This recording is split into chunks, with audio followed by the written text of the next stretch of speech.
The preseason ranked #1 team in the CAA this year, the William & Mary Tribe. Coach, great to see you as always. How you been doing? I'm doing well. Good. We were just talking about how fast the summer flies by, and that every weekend just books right up, and next thing you know, it's football season. Tell me about it. I've been this a long time, and they've all gone by fast. Well, 32nd year to be exact for you now into the league. Congratulations. I mean, I don't know if you've ever thought back and realized what you've been able to do and achieve, and say, wow. I mean, did you even expect anything like this? The longevity that you've had. No. The things that you've accomplished? No, a very respected coach told me when I first got this job, he said, go there and coach like you're going to be there forever, but the first chance you get out of there. I got half of it right. I didn't get the rest of it. But, you kind of just go from one year to the next, and you get ready, you're focused, and you're preparing what you do next, and next thing you know, you start adding up on you. Do you ever have any, I'm sure you have, I mean, what were some of the other opportunities maybe you felt like that, came across your way that you thought long and hard about, just didn't take it? Well, obviously the most publicized one was back in early 90s when the Boston College thing was involved, and actually I took that job for a few hours and it didn't work out.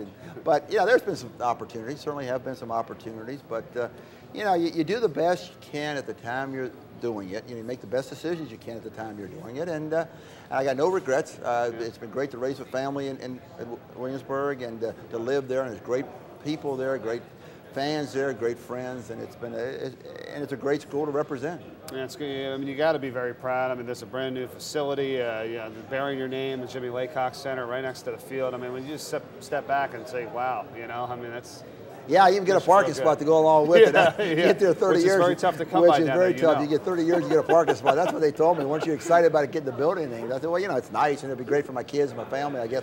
But more important to have that parking spot. Some season ticket holders are really upset at this point right now. Hey, that's all right. They'll get over it.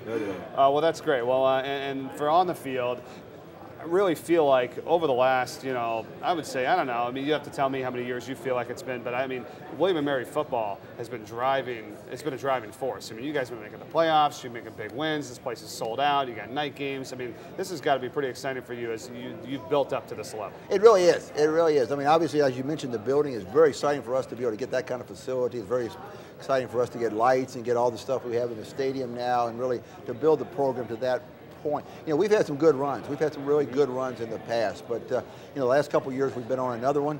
Last year was a very good year. The year before that was a very good year. Obviously, we're getting some notoriety now because of what we've done. But you're still focused on trying to do the best you can with the right student athletes, and that's what we've tried to accomplish year in, year out.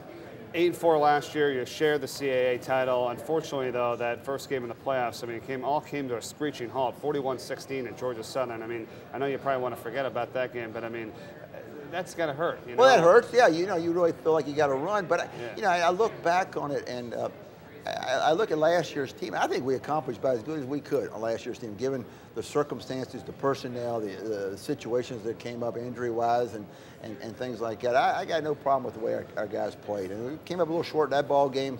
It was a bad draw. There was a lot of things that happened, but hey, you move on. You get ready for the next year, and you want the players to feel good about what they've accomplished, and then you want them to get focused on the next task is at hand, and that's getting ready for this season. And you've been doing this for a long time, so you've had all the years where you've been picked high, you've been picked low, and then, it just probably doesn't really end up mattering, because I know you're picked #1, so I'm sure you'll diffuse it. Hey, we just got to go out and play every game, which you got to do, because I've been in this long enough to know that I don't know how we're going to do it, much less anybody else going to figure it out. So no, it doesn't really affect. It doesn't affect our players. It doesn't affect our coaches. All it does is being picked high probably creates a little more interest in the program, maybe a little more media exposure for the program, sell some tickets, that kind of stuff. So it maybe helps alumni contributions. I don't know.